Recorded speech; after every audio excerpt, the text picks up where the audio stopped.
porque el presidente tiene este discurso abusivo en donde abusa de la palabra, abusa del poder, descalifica, sataniza, lincha moralmente a los que juzga sus adversarios, que son una cantidad increíble de mexicanos los que juzgan sus adversarios.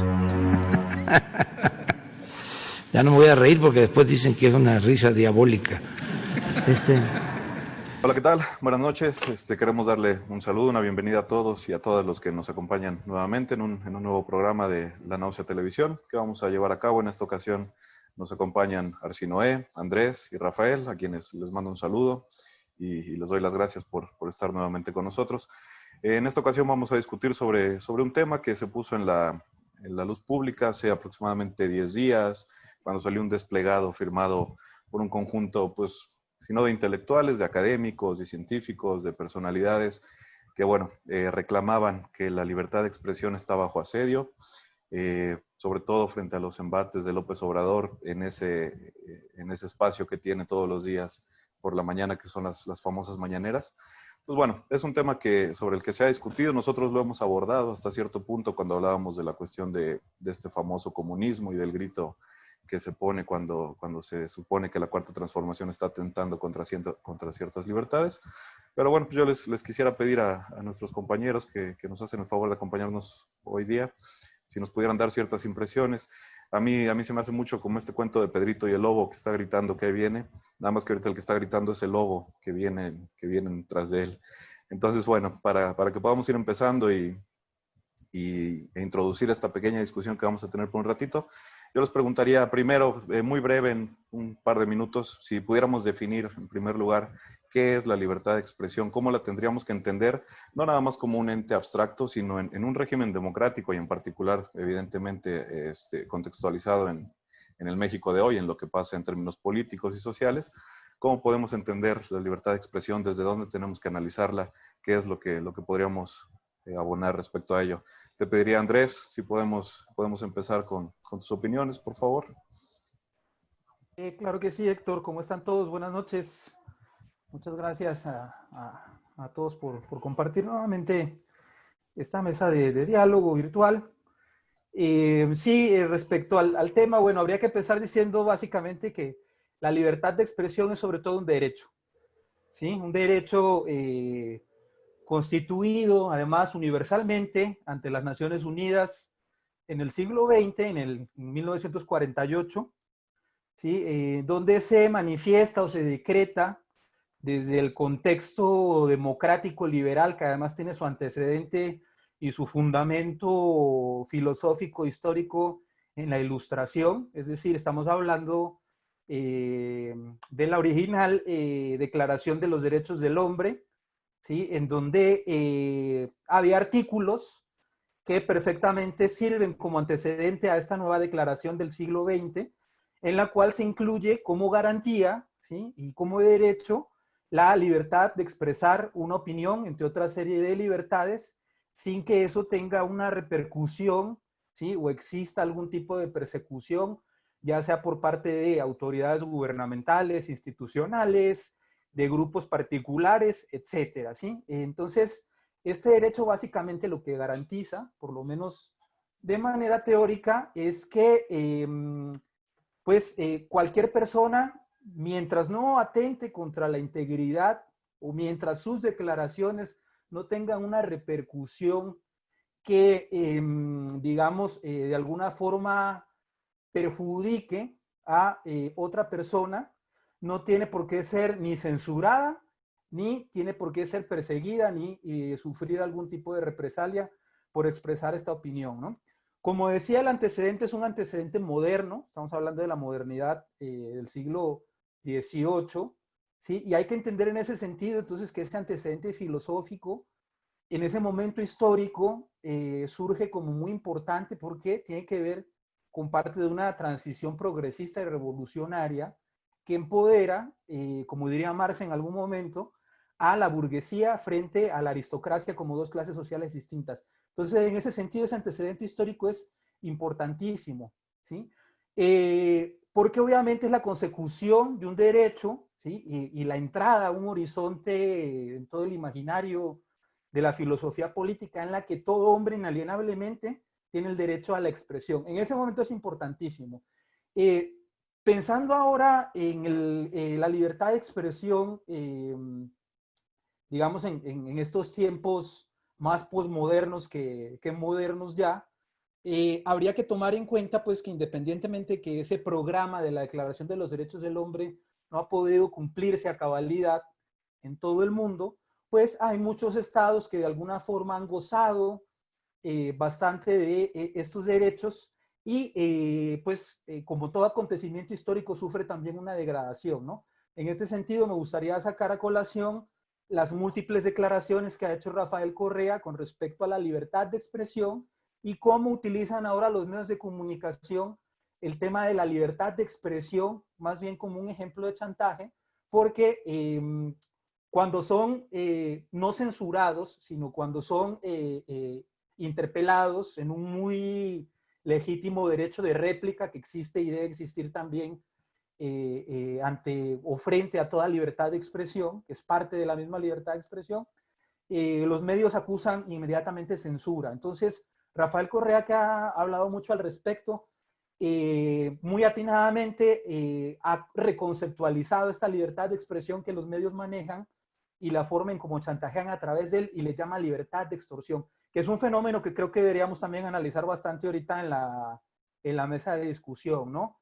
Hasta qué punto se ha pervertido la libertad de expresión y los medios de comunicación que son pues poderes fácticos, que espero que podamos profundizar ahora en eso, ¿sí? Utilizan realmente eso para ejercer un poder que podría ser catalogado también como tiránico. Perfecto, gracias Andrés. Sí, creo que es importante que tengamos en cuenta esa génesis que tú cuentas, ¿no? De estos derechos políticos que, bueno, bien o mal están presentes. Me voy a permitir leerles un pequeño fragmentito del comunicado que se publicó hace un par de semanas, firmado por estos 650 personalidades, que, bueno, muchos después se deslindaron y demás. Pues dice así: la libertad de expresión está bajo asedio en México. Con ello está amenazada la democracia. El presidente López Obrador utiliza un discurso permanente de estigmatización y difamación contra lo que él llama sus adversarios. Entonces, Rafa, yo te preguntaría, siguiendo el hilo de lo que comenta Andrés, ¿cómo podemos hacer esta relación entre libertad de expresión y democracia? ¿Cómo entenderíamos la relación que se da entre estos dos conceptos, entre estas dos categorías? La democracia en realidad no cabe, o sea, cuando hablamos de libertad de expresión y de libertades básicas o de primera generación, que son la libertad de pensamiento, la libertad de culto, la libertad de expresión, ¿no? En realidad, y si nos remitimos al origen que sería la Revolución Francesa, sin duda, ¿no? Y los derechos del hombre, del ciudadano, sin duda que en ese momento representa la punta de lanza de una clase en ascenso, que lo que quiere es básicamente, ¿sí?, tener la posibilidad de promover sus ideas a través de lo que va a surgir a principios del siglo XIX, que son estos panfletos, estas hojas, la imprenta ya funciona de una manera muy rápida, etc. Entonces, pero la democracia como tal, como la manejamos, esa no llega hasta, pues podríamos decir, la Segunda Guerra Mundial, finalizando la Segunda Guerra Mundial. Entonces, yo no establezco una relación entre una cosa y la otra, ¿sí? Sin duda que la libertad de expresión es una libertad básica, pero no necesariamente garantiza un régimen democrático. Y esto es básicamente porque las condiciones históricas han cambiado. Entonces, ahora el papel de la libertad, o la concepción que tenemos de la libertad de expresión, como mencionaba Andrés, pues es más bien, en cierto sentido, pues la libertad de expresión del quien lo pueda pagar, el que no tiene ninguna posibilidad. Entonces, a mí me parece que la libertad de expresión es sin duda una libertad básica de un sistema republicano, ¿sí?, en una república liberal, ¿sí?, que puede incidir en una mayor o menor participación política de los miembros de una nación, ¿sí? Pero dado el cambio y dado que esta clase en ascenso en el siglo XIX se convierte en la clase dominante hoy, y desde hace ya más de un par de siglos, pues entonces lo que tenemos básicamente un derecho que no necesariamente es igual para todos. Tal vez en el tema de redes podamos decir que se han abierto posibilidades, pero bueno, yo quiero básicamente poner en duda esta relación directa entre libertad de expresión y democracia. Y bueno, por ejemplo, pues la libertad de expresión a la que aducen nazis, fascistas, racistas y demás, ¿no? Que pues a final de cuentas no precisamente abonan a una sociedad democrática. Noé, nada más, sí, para completar esta primera ronda, tus opiniones respecto a esta cuestión. Bueno, abundando con la historicidad del fenómeno, del concepto, la libertad de expresión, como tantos otros valores del liberalismo, tiene antecedentes que se remontan a los griegos o a los romanos, pero tal como la conocemos en el contexto de las democracias constitucionales, tiene esencialmente tres referentes que ya comentaron los compañeros: la Declaración de Derechos de Inglaterra, la Declaración de Derechos Humanos o del Hombre de la Revolución Francesa y la Declaración Universal de los Derechos Humanos, aprobada en 1948 y plasmada en el artículo 19, por eso se llama así artículo 19, la famosa ONG de origen británico que se dedica a defender la libertad de expresión e información en todos los países en los que tiene presencia. Ahora, ¿qué es exactamente la libertad de expresión? Y como todas las definiciones del liberalismo, ancladas sustancialmente en la idea pura, padece conceptualmente de ambigüedades, pero bueno, a mí me interesa destacar lo que sí es concreto acerca de ese valor o principio. Y la definición de la Declaración de Derechos Humanos, que es la más actual y aceptada, dice, cito textualmente: la libertad de mantener opiniones sin interferencia y de buscar, recibir e impartir información e ideas a través de cualquier medio y sin importar las fronteras. Ahora, este concepto específico de libertad de expresión, que es el que rige en las repúblicas liberales contemporáneas, unas más públicas que otras, surge de un contexto histórico muy específico, que es la ruptura de la unidad religiosa en Europa, sobre todo después de que Lutero dio inicio a la Reforma Protestante. Esa pulverización de la unidad y los estragos que provocó en el tejido social europeo, norte-europeo, se reparó acudiendo a un principio que, por cierto, mencionamos en el programa anterior, y que es el de la tolerancia, es decir, tolerar lo otro. Como dice el viejo Marx, no se superó la religión, se concedió la libertad para ejercerla privadamente para superar el conflicto religioso.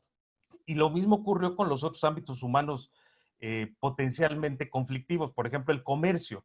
No se superó el afán de ganancia o lucro, se concedió la libertad de comercio.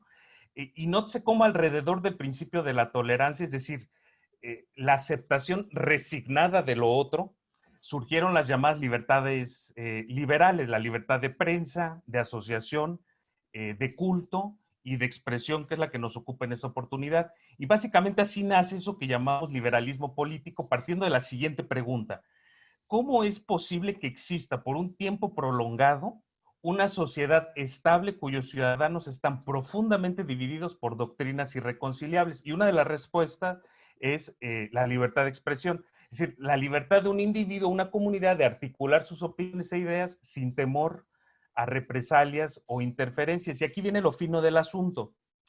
¿Qué actores podrían reprimir esa libre manifestación de las ideas? Y en el siglo XVIII la respuesta era más o menos automática y unánime. El Estado, que era la autoridad o institución dominante. ¿Qué es lo que no registraron nuestros llamados intelectuales orgánicos, también autonombrados nuevos liberales? Pues básicamente el deslizamiento de ese centro de autoridad que descansaba en los dominios del Estado y el gobierno hacia los dominios del mercado y los medios de comunicación privados. Los nuevos liberales, que de nuevos no tienen nada, nunca actualizaron la teoría liberal a los tiempos modernos y siguen caracterizando al gobierno como el principal verdugo censor de la libre expresión, cuando son los actores privados y los grandes conglomerados mediáticos los que inhiben y reprimen esa libertad y derecho. Yo pregunto, en el país con la mayor concentración de propiedad de los medios de comunicación de todos los países de la OCDE, que es México, mayoritariamente en manos de particulares, ¿quiénes son los principales actores que interfieren en la divulgación de opiniones, informaciones e ideas? Pues evidentemente la empresa privada de medios, y por eso Rafael Correa, que ya citaron los compañeros, insiste que es incompatible que negocios privados con fines de lucro provean un bien público como lo es el derecho a la información y la libertad de palabra. Gracias, Arce. Sí, yo creo que precisamente por ahí va la cuestión, que empecemos a pensar en esa situación y pues lo llevamos al caso mexicano, pero particularmente a lo que tiene que ver con la Cuarta Transformación. Este no es un tema nuevo. Desde hace un par de años se escucha mucho hablar sobre esta cultura de la cancelación y demás, y ahora pues lo hemos reflejado en este comunicado de este conjunto de personas pues que se quejan precisamente de los embates del presidente López Obrador frente a lo que ellos consideran pues que es su derecho sacrosanto de decir y hacer prácticamente lo que quieran, ¿no? Entonces, llevamos esta discusión precisamente al caso mexicano. Rafa, ¿cuáles serían tus opiniones en este sentido? Bien, ahora, la libertad de expresión en nuestro país. Bueno, en la actualidad, bueno, en realidad me voy a agarrar aquí de lo que comentó Arsinoe, porque es muy evidente que la libertad de expresión hoy está regulada por el mercado, más parece una mercancía que un derecho, ¿no? Las transformaciones de los últimos 30, 40 años, pues básicamente colocaron hasta los derechos en el mercado también, digo, porque pues ya el mercado hace un poco de todo, ¿no? Entonces la situación aquí es interesante porque quiero pensar, ¿no?, que estamos terminando la época que podríamos llamar la época dorada del chayote, que viene sobre todo de Miguel Alemán para acá, ¿sí? Que es cuando empiezan los festejos en el Día del Periodista, todo lo que tiene que ver con la cobertura de los periodistas, que básicamente se convierten en servidores públicos, ¿sí? Digamos, ese era básicamente, sí, sostenido por empresas privadas, pero financiados con recursos públicos en buena parte, ¿sí? Entonces, esa situación parece que hoy está cambiando, ¿sí? Es bastante notorio. Yo lo puedo notar aquí en Jalapa, Veracruz, con un gobierno precisamente de Morena, en donde la primera decisión que se hizo fue: no les vamos a dar dinero a los medios. Oiga, pero es que no van a salir. No importa, nosotros sacamos un periódico, nosotros utilizamos las redes, nosotros vamos a dar dinero al medio. Y al principio pensamos que era un gran error, pero con el tiempo los medios se fueron acostumbrando a la nueva situación y bueno, llama incluso la atención que en el caso jalapeño ni siquiera los estén golpeando como Reforma todos los días al gobierno federal, ¿no? Ni siquiera. No, debe haber evidentemente una situación diferente a nivel nacional. Pero yo creo que el cambio es ese. El cambio es básicamente, vamos a dejar que los medios se manejen desde la empresa privada, vamos a respetarlos, vamos incluso a hacer negocios con ellos, ¿no? El Banco Azteca, por ejemplo, y todo el grupo de TV Azteca está haciendo muy buenos negocios, también Televisa y en fin, toda una serie de medios de comunicación. ¿Sí? Pero ya no vamos a trabajar con el chayote institucional, ¿sí? Y esto me parece interesante, innovador, y creo que en parte esa es la razón por la cual ahorita se desgarran las vestiduras algunos precisamente señalando a que esa libertad de expresión, léase el chayote, pues ya no está operando como debiera, ya no hay esa relación suave entre Estado y medios de comunicación y periodistas, y sobre todo de la inteligencia, porque los periodistas tenían además a la inteligencia que publicaba en periódicos, que publicaba artículos de opinión, etcétera, ¿no? Entonces creo que eso es lo que yo así a bote pronto veo, ¿no? De manera muy clara con respecto a este cambio en cómo opera esta libertad de expresión. Es muy famosa en ese sentido la foto que se publicaba hace algunos años, ¿no?, de Carlos Salinas y su reunión periódica con ciertos ilustres miembros, precisamente como el que encabeza esta publicación, ¿no?, que es Aguilar Camín. Entonces, Arsi, en este mismo sentido, ¿está bajo asedio la libertad de expresión o está bajo asedio la Cuarta Transformación por parte de estos que pues dejaron de recibir? Digo, es fantástico la exposición que hizo el presidente sobre los presupuestos que recibía Nexos y Letras Libres, ¿no? Pero bueno, te dejo ahí Sí, a ver, en los términos abstractos de la libertad de expresión, el nuevo gobierno no solo garantiza esa libertad, sino que la fomenta casi como ningún otro gobierno en el pasado. Es decir, si la libertad de expresión es la libertad que posee un individuo de divulgar sus opiniones e ideas sin represalias o interferencias, pues nunca antes hubo tanta tribuna y exhortación pública para opinar. A diferencia, por ejemplo, del gobierno de Carlos Salinas de Gortari que acabas de referir, y la dichosa consigna salinista, aquella de ni los veo ni los oigo, que profesaba contra sus adversarios políticos, o la represión que desató su gobierno y que dejó como saldo alrededor de 500 opositores asesinados. En el nuevo gobierno, las críticas de la oposición son divulgadas por el propio presidente todos los días en las conferencias matutinas, y a sus principales adversarios políticos, algunos de ellos acampados en el Zócalo de la ciudad, hasta los saluda desde las ventanas de Palacio Nacional. O recordemos el gobierno de Felipe Calderón, en el que todos los medios aplaudían casi monocordemente su estúpida guerra contra los mexicanos. Éramos pocos los que condenábamos su guerrita sanguinaria, y nuestras opiniones al respecto solo circulaban en blogs o en pequeños espacios de la prensa que no tenían el alcance y la difusión necesarios para considerarlos un contrapeso. O recordemos el peñanietismo que tenía absolutamente controlada la prensa nacional, pregúntenle a Aristegui, o las decenas de periodistas asesinados en Veracruz bajo el gobierno de su devoto aliado Javier Duarte de Ochoa. Es decir, lo que la actual oposición no registró, y yo arguiría ni la ciencia política, es que si antes los gobiernos definían los contenidos de la prensa, en la actualidad eso se invirtió, y son los medios de comunicación los que definen los contenidos de la política e incluso ponen y deponen presidentes. Para muestra ya está Peña Nieto y su maridaje con Televisa, y no lo digo figuradamente, literalmente se casó con una actriz de Televisa. Así que a mí me parece muy saludable el debate en torno a este tema, porque lo que deja al descubierto es que el sector conservador de la sociedad política en México no estaba habituada a la crítica y al debate de ideas, y eso explica que ese diálogo circular que inauguró la conferencia mañanera, la oposición conservadora la considere censura y persecución. Otra vez acudo a Rafael Correa, cito textualmente, dice él: esta imagen de periodistas buenos perseguidos por políticos corruptos que abusan de poder.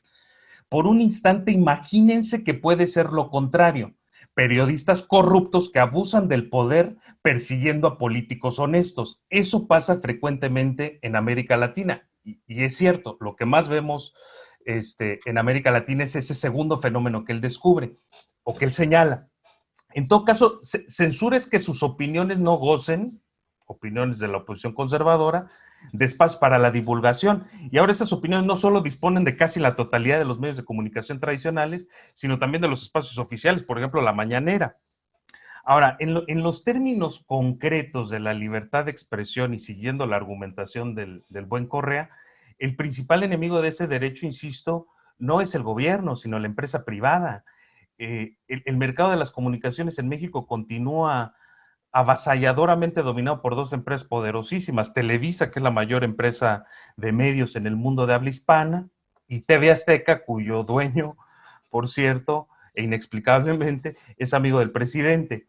Ahora, regresando a la discusión del programa pasado, yo quiero insistir en la antinomia de las esferas de lo público y lo privado. Claro que existen objetivamente estas esferas. Que Marx haya advertido, prevenido, que el Estado existe esencialmente por la contradicción entre estos dos ámbitos, no significa que no prevalezca una distinción entre lo uno y lo otro. Y volvemos al mismo asunto. Lo privado no es susceptible de fiscalización y rendición de cuentas, no responde al público. Y como dice Noam Chomsky, es una tiranía pura.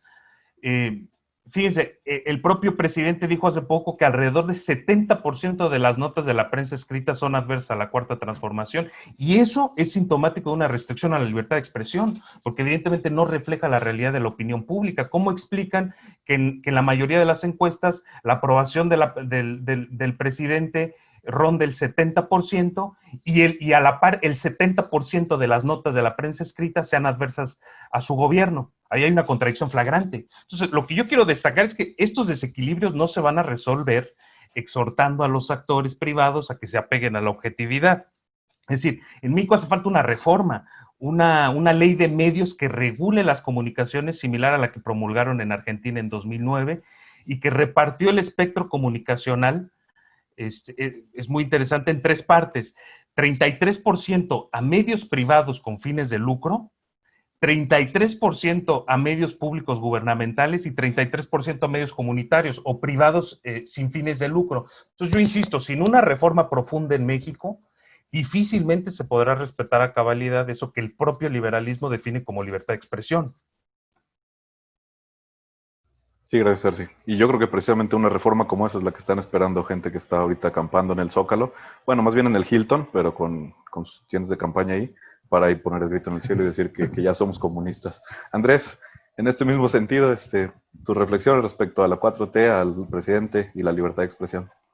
Sí, pues empiezo, digamos, con la tesis fuerte, ¿no? De lo que voy a comentar, y es que no creo que haya elementos o premisas para poder concluir que el régimen de la Cuarta Transformación, digamos, reprima la libre expresión o persiga la libre expresión, ¿no?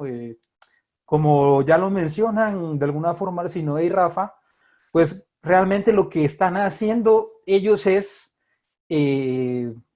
rechazar, denunciar, deslegitimar incluso la estrategia comunicacional de López Obrador, que está orientada a esas conferencias mañaneras y en las que, pues, como hemos mencionado en otros programas por acá, pues se trata de hacer una labor pedagógica y pues también ejercer un diálogo y un derecho de réplica con respecto a los ataques sistemáticos que la prensa constantemente ejecuta sobre López Obrador y la Cuarta Transformación. Bueno, todo esto más allá de que estemos muchas veces en desacuerdo con muchos mensajes desafortunados, ¿no? en esas propias mañaneras, pero en términos generales yo creo que seguimos pensando que es una estrategia comunicacional necesaria. Ahorita se evidencia justamente a partir de esto, ¿no? Y bueno, a esto habría que justificarlo, porque no es simplemente decir, considero que es esto, ¿no? ¿Cuáles son los elementos realmente para sostener que lo que los mueve, al contrario de lo que ellos argumentan o piensan denunciar, realmente ellos ejecutan, ¿no? Porque a mí también me parece, terminando, que son ellos los represores de la expresión del presidente, que tiene un derecho de réplica. ¿Cómo no lo va a tener, no? ¿Cómo no lo va a tener si lo ponen justamente en la palestra constante y sistemáticamente? Claro que es un derecho que debería de tener todo ciudadano, no solamente el presidente. Pero entonces, ¿qué premisas? Bueno, hay premisas históricas a gran escala, ¿no? Lo que mencionábamos teóricamente en principio de la forma en que la libertad de expresión se ha pervertido y cómo ha evolucionado.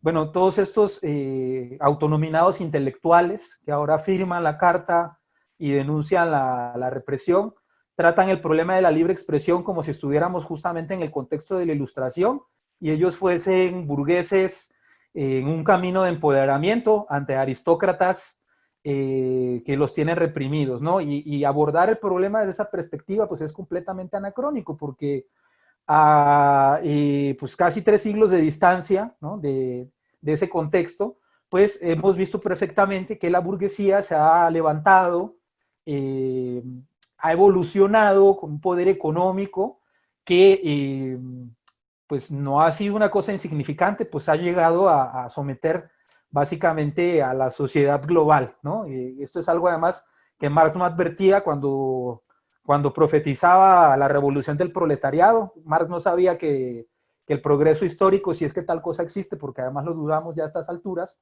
el progreso histórico tal como lo concebía, realmente se iba a estancar en el empoderamiento de la burguesía. Entonces, desde esa perspectiva resulta absurdo que sea hoy misma la burguesía, ¿sí? La burguesía de hoy en día, la que se levante a reclamar por los derechos de la libertad de expresión, siendo que por todos los motivos que ya mencionaron Rafa y Arsinoé, ellos tienen secuestrada toda la comunicación y la información.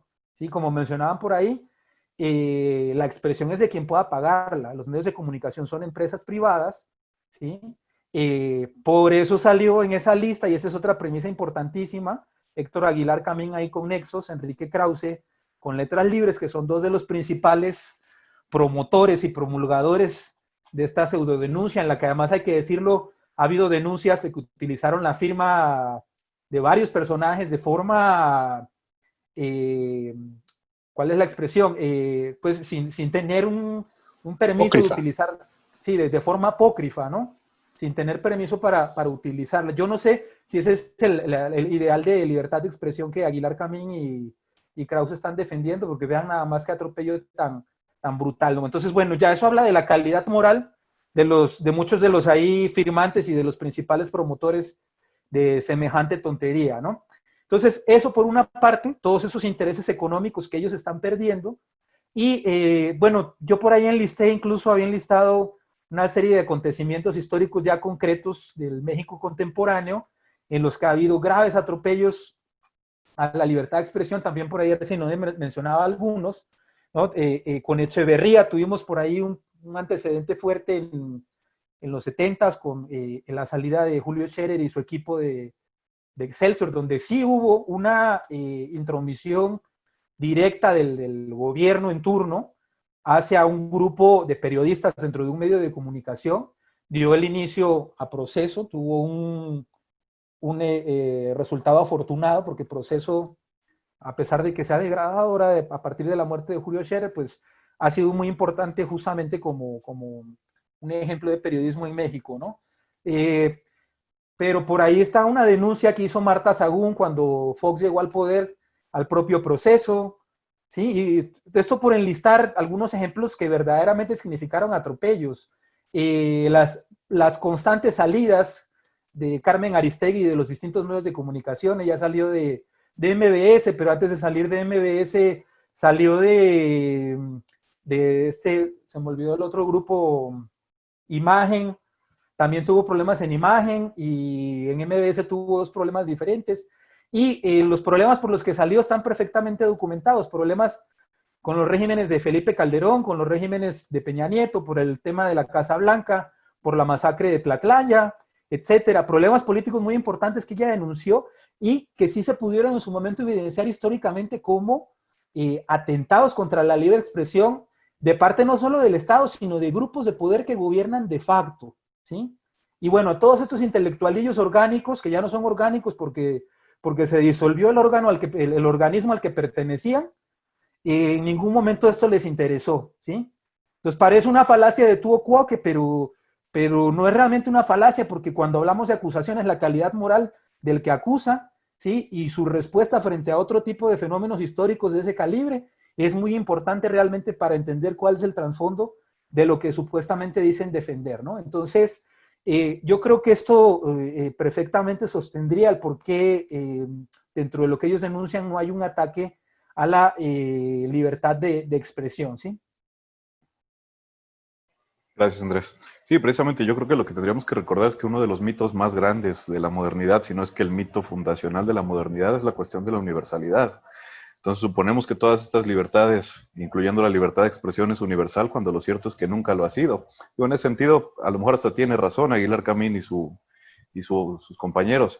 Efectivamente, en algunos sentidos sí está bajo asedio la libertad de expresión, pero como lo ha estado siempre, es decir, problemas, por ejemplo, que tienen que ver con la oposición al Tren Maya, con el ZLN, el presidente pues los hace a un lado como si fueran intereses creados o como si estuvieran pagados. Sacó, por ejemplo, en algún día quienes financiaban a todas estas organizaciones no gubernamentales, cuando lo cierto es que muchos temas de combate, por ejemplo, a estos grandes proyectos, pues son sistemáticamente silenciados, tanto por parte del Estado como por parte de esta gente que tiene el poder de los medios de comunicación. Entonces, una cosa es precisamente la libertad de expresión como algo que podamos tener de manera abstracta, y creo que la otra parte importante es la que tiene que ver con las audiencias.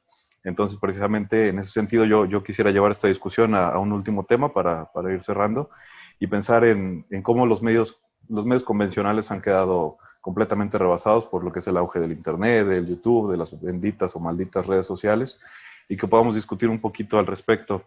En redes sociales, pues es una fauna completamente distinta. En el caso de México encontramos tanto aplaudidores que no critican ni de ninguna forma a la Cuarta Transformación, como a algunos de sus más acérrimos sicarios buscando cualquier pretexto para hacer llegar un mensaje por estos medios, por Twitter, por Facebook, por YouTube. Entonces, Arsinoe, tu opinión al respecto. Pues mira, una de las razones por las que posiblemente el presidente insista tanto en el diálogo crítico con los medios tradicionales es por aquello que advertía el italiano Antonio Gramsci, es decir, que la derecha cuando está descabezada, sin dirigencia, horizonte ni proyecto, acostumbra a aglutinarse alrededor de la prensa, que es un bastión histórico del conservadurismo. Y en este contexto de irrupción de los medios no tradicionales como las redes sociales digitales, está clarísimo que la prensa tradicional es el partido de la derecha. E intentarán, como ya hemos advertido, sobre todo con alguna red social como Twitter, apoderarse de los no tradicionales. Y en ese sentido, las redes son un arma de doble filo, y acudo a dos casos emblemáticos, los dos gigantes de Latinoamérica, México y Brasil, para mostrar esa dualidad. En el caso mexicano, las redes jugaron a favor del cambio reformista, y la derecha, que ya estaba articulada alrededor de los medios de comunicación y que alcanzó su cénit en el gobierno de Peña Nieto, un telepresidente ordinario como Berlusconi en Italia, se desplomó muy aparatosamente con el ascenso de las redes sociales y los medios no tradicionales. Es decir, en México las llamadas benditas redes sociales rompieron con uno de los más férreos cercos mediáticos e ideológicos, y que era básicamente el sostén y pilar de eso que llamamos la dictadura perfecta del PRIAN. Y por eso las canoniza a las redes el presidente. Ahora, el caso brasileño es un ejemplo crítico de los peligros de las redes. Acá jugaron a favor de la contrarreforma. Hay que recordar que durante los gobiernos del PT, la derecha tradicional o centrista, que no democrática, porque por ahí alguien decía que había una derecha democrática en Brasil, tal cosa no existe. Yo arguiría que derecha democrática no existe en América Latina, y tal vez por definición no existe en ningún lugar del mundo. La derecha es esencialmente antidemocrática, pero esa derecha tradicional, vamos a llamarla centrista, se congregó alrededor de la prensa tradicional, y fue la ultraderecha, agazapada especialmente en los medios no convencionales, la que madrugó, porque fue un madruguete, a la centro derecha y centro izquierda, y capitalizó la irrupción de las redes sociales. Hace unos pocos días una comisión especial del Congreso brasileño solicitó el cierre de varias cuentas y perfiles de Facebook y otras plataformas que se dedicaban a divulgar noticias falsas en las redes sociales. Esas cuentas, que operaban desde los tiempos de la elección, pues básicamente se dedicaban a sembrar odio y mentiras contra los adversarios políticos a través de WhatsApp, Instagram y Facebook. Ojo, todos del mismo dueño, que por cierto es amigo y aliado de Donald Trump en Estados Unidos. Y todo ello operado desde un comando centralizado que coordinaban los hijos de Bolsonaro.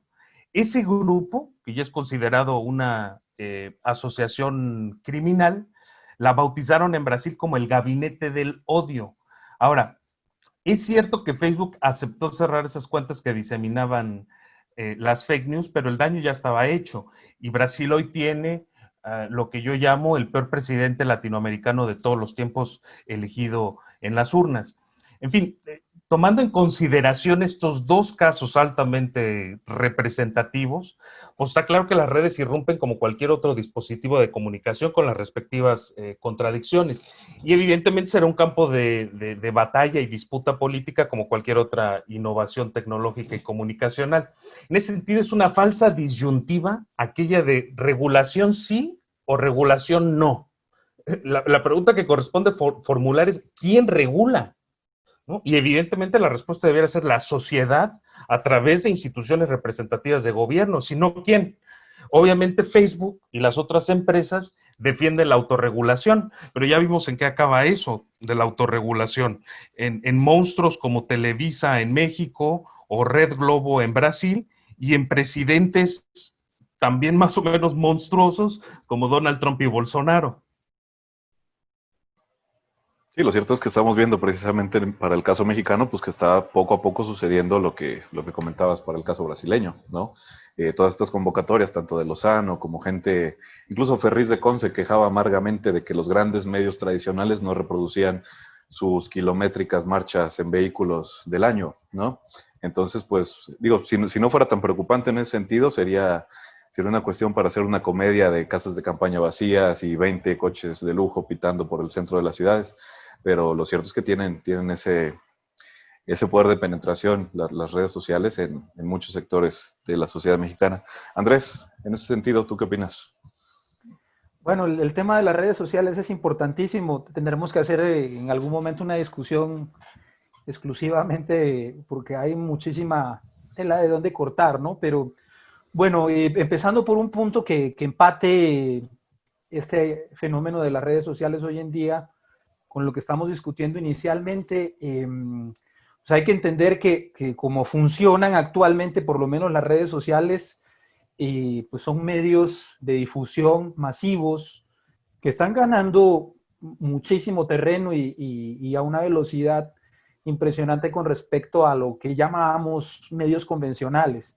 Sí, hay que destacar de esto, pues que son empresas privadas, ¿sí? Al igual que la mayor parte de los medios convencionales y pues haciendo un paralelismo con esos medios tradicionales o convencionales, es imposible que siendo empresas con tantísimo poder, parte de esa burguesía encumbrada a la cual hacíamos alusión ahora, pues es impensable que un presidente tenga un poder de veto frente a esos medios y hoy en día mucho menos frente a las redes sociales, que son medios de comunicación globales, ¿sí? Ya no estamos hablando de medios, del poder que puede tener un medio de comunicación local como Televisa, TV Azteca, Reforma, Milenio, etcétera, los diarios locales, ¿no? Sino que estamos hablando de grandes corporaciones de comunicación que tienen un poder inmensamente fuerte por pues, la cantidad de usuarios que tienen y por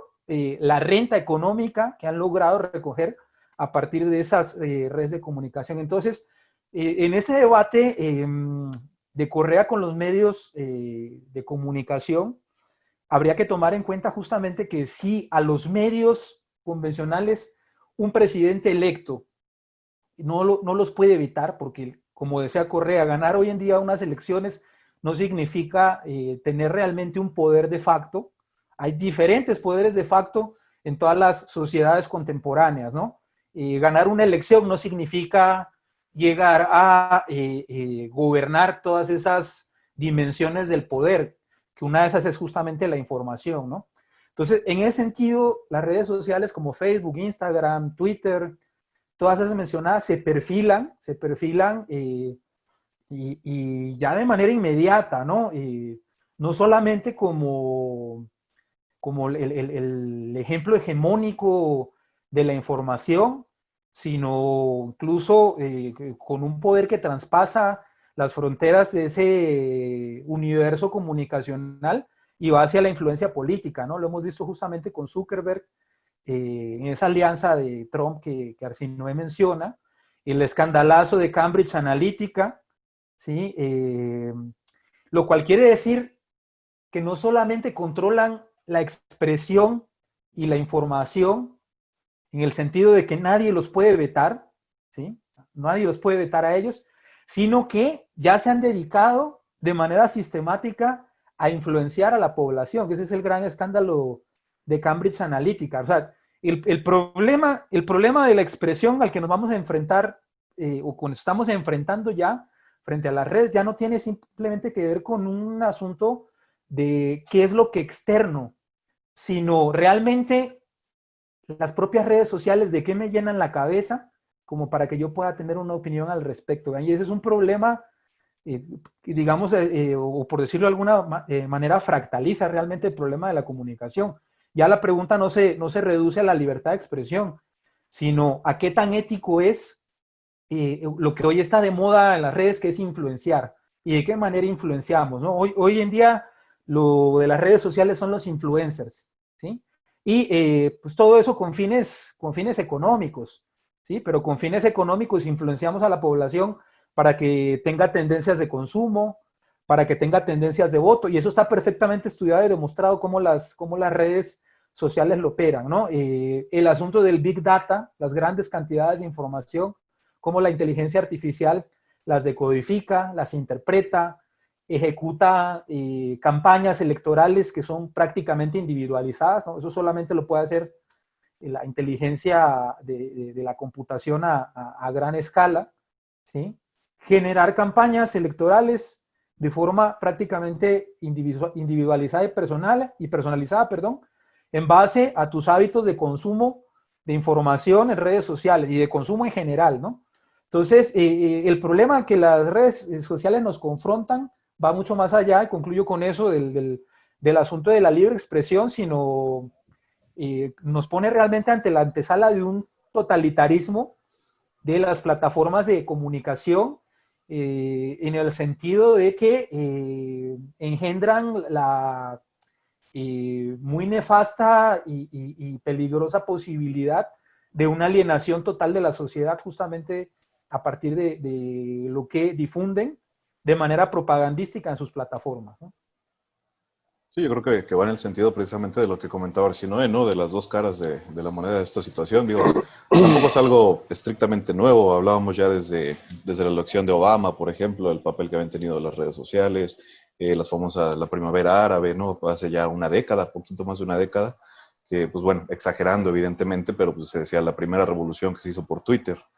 Entonces, evidentemente, pues es algo que irrumpe con el panorama, con la manera, ya no nada más de hacer comunicación, sino de hacer política, que es algo que tenemos que ir aprendiendo, porque sale la política de los canales que eran institucionalmente reconocidos hasta los principios o hasta los finales del siglo pasado, ¿no?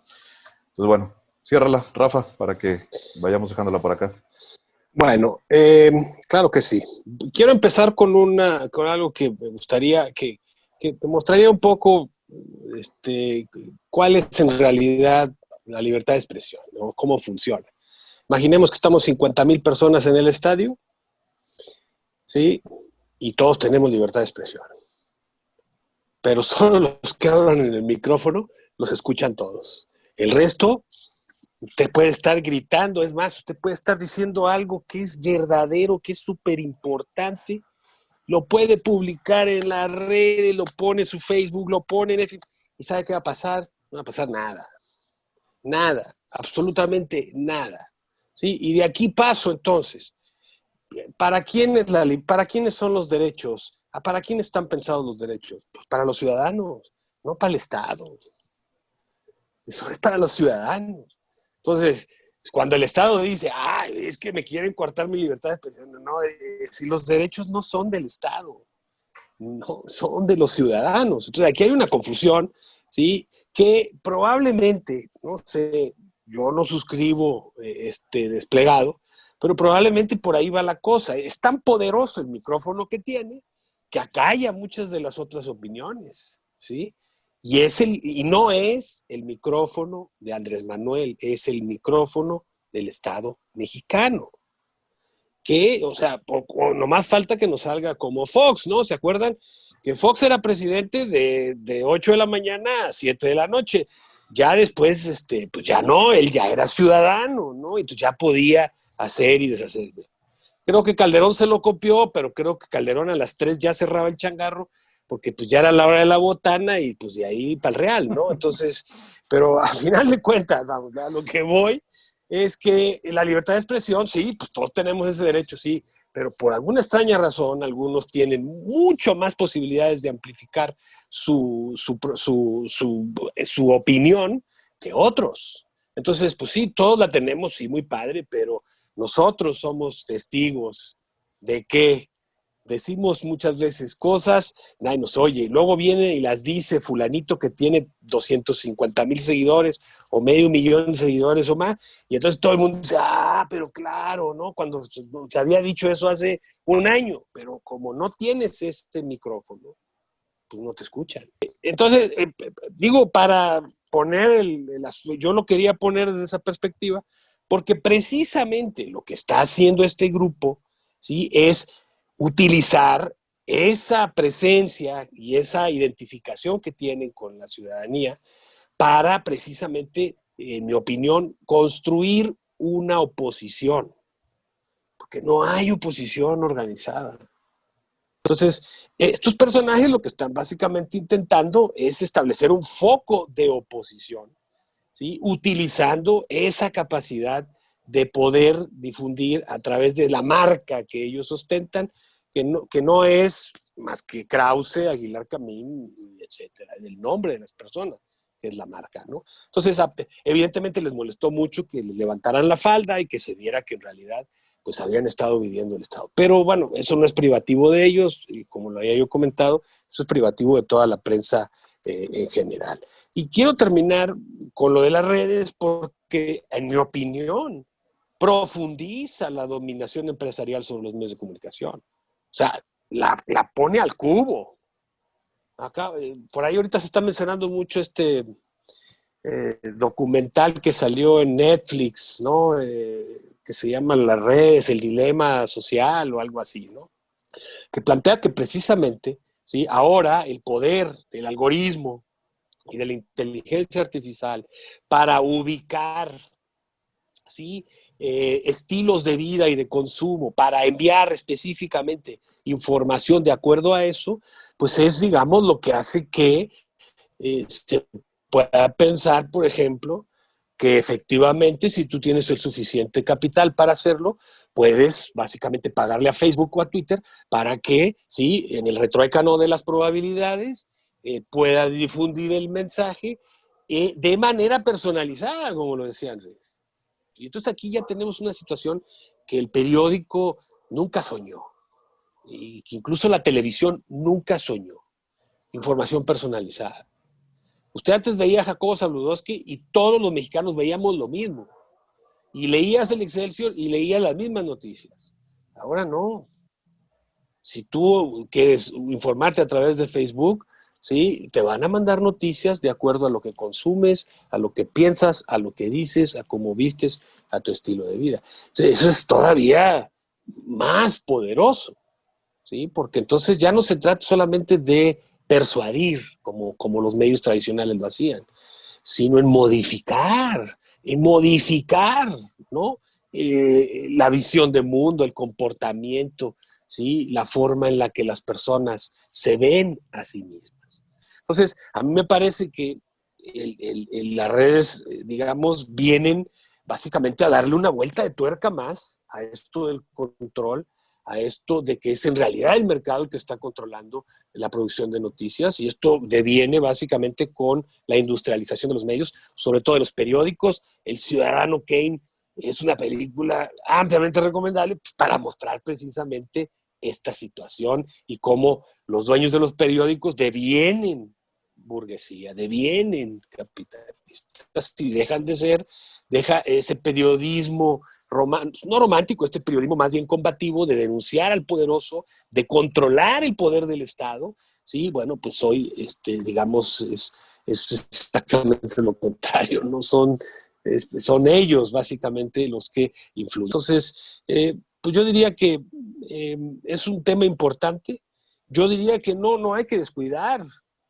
Digo, la gente está ridiculizando a estos cuates, pero aguas.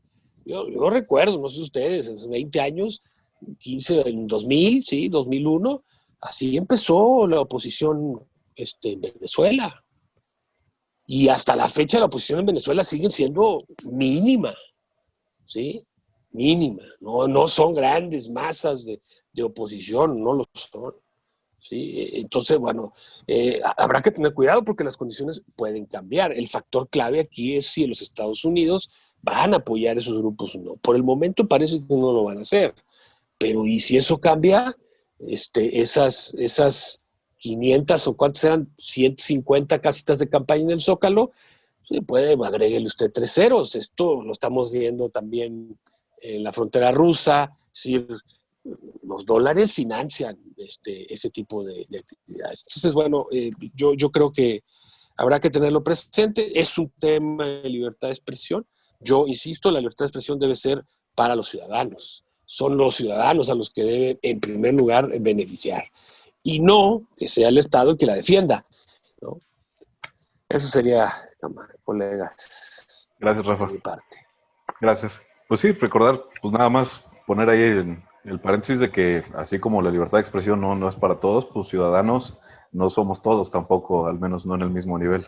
Entonces, pues respecto a lo que comentaban tanto Andrés como tú, pues el papel que pueden jugar las redes sociales, yo nada más recordaría ahí un puntito de luz que tiene que ver precisamente con la inmediatez de las redes y lo que permite. Pensemos, por ejemplo, en el caso de Estados Unidos, la cuestión de Black Lives Matter, el hecho de que con el celular se pueda grabar y difundir un video de manera inmediata, los movimientos en Colombia y medios independientes que surgen en Internet, como la Náusea Televisión y otros que recuerdan constantemente, qué sé yo, el caso de la oposición al Tren Maya, como lo decía, el surgimiento o resurgimiento de grupos paramilitares en Chiapas, que si no lo dicen ellos, pues no lo dice nadie.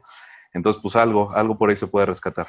Pero bueno. No se me permite nada más. Adelante. Lo mismo con el blog de La Digna Voz. Éramos poquitos, no éramos nadie. Y sin embargo, nos golpearon, nos trolearon, sí, nos acosaron.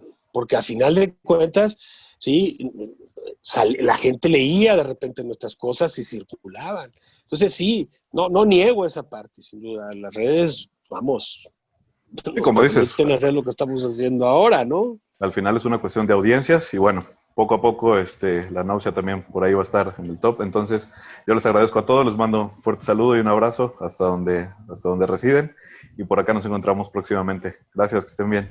Gracias. Saludos. Saludos.